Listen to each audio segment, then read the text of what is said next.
Hoje eu vou contar para vocês a história do soldado Hiro Onoda, um exemplo de persistência e honra.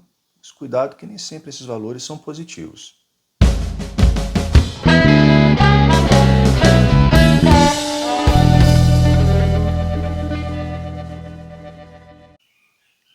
Quando eu era criança, eu lembro de ter assistido em sessão da tarde um filme que me marcou muito. Era a história de um soldado japonês que não sabia que a guerra tinha acabado. E ele continuava lutando sozinho uma guerra inútil.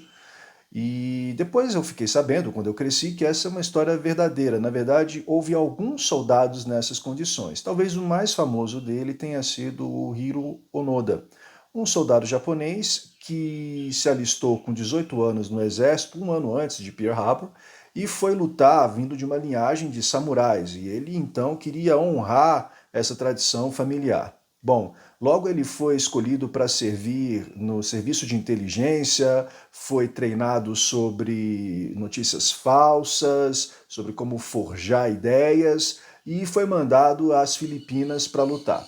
Lá, com a invasão dos americanos, ele teve que ir para a mata para fazer uma guerrilha e ficou sozinho por 27 anos lutando, sem saber e sem acreditar que a guerra tinha acabado.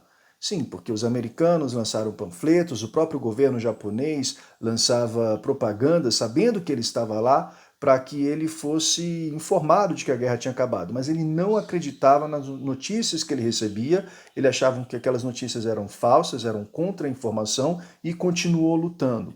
O governo japonês teve que mandar soldados para conversar com ele, soldados japoneses. Ainda assim, ele exigiu que um oficial superior viesse lhe dar a ordem para que ele se rendesse, porque a sua honra não permitia que um soldado como ele, um soldado japonês, se rendesse jamais. Foi aí então que localizaram um antigo comandante dele, que a essa altura já era um livreiro, e esse antigo comandante foi até a ilha e convenceu o Hiro a se render. Bom, ele se tornou um herói, a história dele é contada como uma história exatamente de honra e persistência, mas eu queria chamar a atenção de vocês para o seguinte fato: nem sempre esses valores trazem consequências positivas, né? No caso do Hiro, o que a gente está vendo é que a persistência virou teimosia e a honra era fundada numa ideologia, na ideia de que o soldado japonês era superior e que não deveria se render, que era falha. E isso fez com que ele não enxergasse a verdade, por mais que a verdade fosse lançada na cara dele.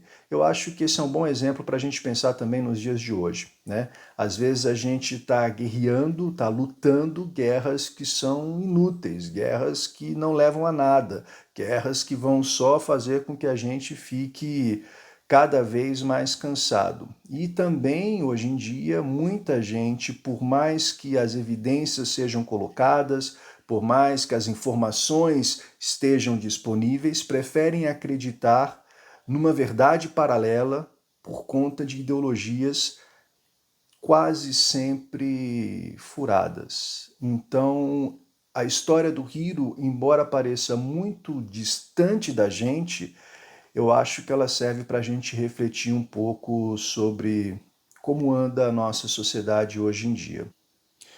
Olha, e se você gostou dessa história, eu sugiro a você a leitura do livro do jornalista brasileiro Fernando Moraes, Corações Sujos.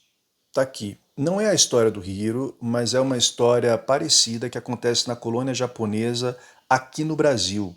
Então, quando o Japão se rendeu, um grupo de japoneses se negou a acreditar nessa verdade e começou, inclusive, a matar os outros membros da colônia que eles consideravam corações sujos, que estavam acreditando na contra-informação, nas fake news do inimigo, de que o Japão tinha se rendido. Então é um livro muito interessante para a gente perceber exatamente essa ideia, quando uma ideologia, quando um sentimento, o sentimento de honra, ele acaba sendo exacerbado e sendo, portanto, negativo. É isso que eu queria deixar para vocês hoje nas Pílulas da História. Até a próxima.